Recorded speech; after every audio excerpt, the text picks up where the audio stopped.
السلام علیکم ملګرو. نن درته د واتساپ یو درې اهم سیټینګونه ښیم چې دا به ستاسو ډېر په کار راشي. هغه سیټینګونه کوم دي؟ وړاندې د ټول نه وړ خو دا یو سیټینګ چې څوک موږ ته میسج کوي یا ډېر میسجونه وکړي، هغې به موږ چې غواړو چې یاره دا میسجونه دا یو ورځ بعد یا یو هفته بعد یا 3 میاشتې بعد دا تاسو سره چویس دی هغه خپله ډیلیټ شي، نو هغه سیټینګ موږ په دې کې کولی شو. دویم سیټینګ دا دی چې ستاسو د فیملی موبایل دی، ستاسو د کور موبایل دی یا ستاسو خپل موبایل دی، تاسو غواړئ چې یاره دا موږ د څوک په ګروپونو کې ایډ نه کړي یا دا خپله ګروپونو کې ایډ کېږي، نو تاسو دا سیټینګ کولی شئ چې دا ستاسو د ګروپونو نه بچ کولی شئ، مطلب تاسو په ګروپ کې څوک نشي ایډ کولی.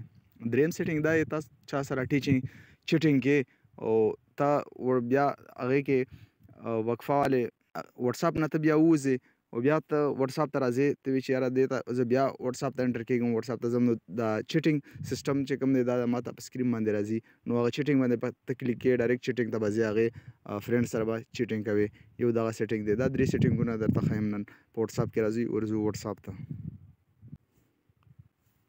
د ټول نه لومړی ملګرو دغه سیټینګ درته ښیم چې تاسو به خپل تاسو ته چې څوک میسج وکړي دغه میسجونه به یو ورځ بعد یا یو هفته بعد یا 3 میاشتې بعد دا خپله ډیلیټ کېږي. ورځو د ټول نه وړاندې په دې 3 ډاټ باندې به کلیک کړو. په 3 ډاټ باندې چې کلیک کړو د سیټینګ ته به راشو، په دې سیټینګ باندې به کلیک کړو. دلته اکاونټ باندې به کلیک کړو. اکاونټ باندې مونږ کلیک کړو، دلته به مونږ پرایویسي باندې کلیک کړو. پرایویسي باندې چې کلیک کړو دلته ډیفالټ میسج ټایمر تاسو ته ښکاري، دغه دی راواوښتو. دا مونږ سره دی 24 هاور دی او بل 7 ډیز دی، بل 90 ډیز دی، بل آف دی. په دې اپ باندې چې تاسو کلیک کوئ نو تاسو میسجونه به دا به نه ډیلیټ کېږي. که تاسو غواړئ چې یاره یو ورځ بعد دا څوک چې موږ ته میسجونه وکړي دا خپله بیا ډیلیټ شي، نو په دې هغه باندې به کلیک کوئ. بیا که تاسو غواړئ چې نه په د 7 ډیز، نو په دې باندې به کلیک کوئ. که بیا تاسو وایئ چې یاره 90 ډیز بعد دا زموږ میسجونه مطلب 3 میاشتې بعد دا ډیلیټ شي، نو بیا په دې باندې کلیک وکړئ. دې نه بیا بیک ته راشئ، خو زه نه غواړم، زه یم چې دا مه ډیلیټ کړي، نو بیا په دې باندې کلیک وکړئ، په دې آف باندې.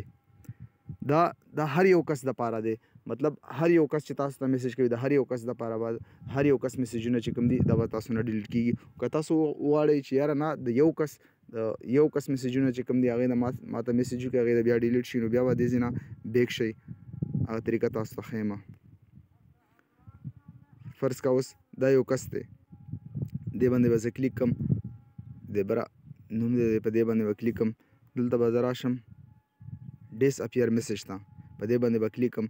نو زه غواړم همغه طریقه کار دی، صرف د دې کس میسجونه چې ما ته راځي دا به یو ورځ بعد ډیلیټ کېږي، یا که غواړم یو هفته، بیا که غواړم 3 میاشتې بعد. په دې باندې به کلیک کوئ. دا تاسو ته ښکاري، دا تاسو چې کوم یو خوښ وي پکې. ما په آف باندې کلیک کړو. نو دا و موږ سره پلانې سیټینګ. اوس ورځو دویم سیټینګ ته. دا بله 3 ډاټ تاسو ته ښکاري، په دې باندې به کلیک کړو. بیا به دلته راشو سیټینګ باندې به کلیک کړو. په دې سیټینګ باندې بیا بله تاسو اکاونټ ښکاري، اکاونټ باندې به کلیک کړو. دلته بیا موږ په پرایویسي باندې کلیک کړو. دلته به راشو موږ ګروپ تاسو ته ښکاري، په دې ګروپ باندې به کلیک کړو.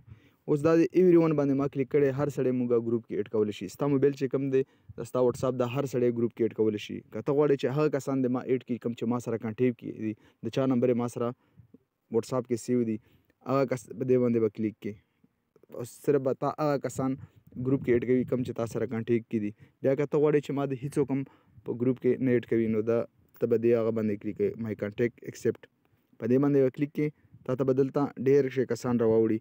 په دې کې به ته هغه کسان به ته سلیکټ کړي چې کوم کسان ته غواړې چې یاره دې ما په ګروپ کې ایډ کړي. که ته غواړې چې یاره یو څو چند کسان دې ما په ګروپ کې ایډ کړي، نو هغه به دلته سلیکټ کړي. فار ایگزامپل دا ستاسو هغه دپاره زه کومه دغه دی. که ته وایې چې یاره هېڅوک هم نه ایډ کوي، نو دې نه یو یا 2 کسان سلیکټ کا، هغه یا خپل موبایل دی چې کوم دی دویم واتساپ هغه دې نه ټیک کا دغسې. بیا راشه په دې ټیک آپشن تاسو ته ښکاري د ګرین، په دې باندې به کلیک کړي. دا بس کلیر شو. اوس به ستا هېڅوک هم په ګروپ کې نشي ایډ کولی. خو زه دا غواړم چې زه دا بیا واپس کړم ته نه. دا مې تاسو ته وښودل. زه به دلته ایوری ون باندې کلیک کړم، دلته به ډن کړم. ملګرو دا و تاسو د واتساپ دویم سیټینګ. اوس راځو مونږ دریم سیټینګ ته. ملګرو دریم سیټینګ زموږ سره دا یو دی، دا اوس زما فرینډ دی وټساپ کې. زه اوس غواړم چې دې کس سره زه چیټینګ کومه، دې کس سره زه غواړم چې دا چیټینګ سیسټم د ماته زه وټساپ ته پسې نه ځم، ماته اسانۍ سره راوړي په سکرین باندې. نو دلته به کلیک کو دې هغه باندې، دې باندې به کلیک کو، د 3 ډاټ باندې به بیا کلیک کو. په 3 ډاټ باندې چې کلیک کو ایډ چیټ شارټ کټ تاسو ته لیکلی په دې باندې به کلیک کو، بیا ایډ باندې به کلیک کو. بیا به دې نه مونږ راشو سکرین ته. دا تاسو ته ښکاري دا هغه کس دی، بس ډایرکټ په دې باندې کلیک کوه تا ته به چیټ راوړي دغسې. ملګرو ویډیو که خوښه شوي وي ویډیو در سره لایک کړئ، زموږ چینل در سره سبسکرایب کړئ.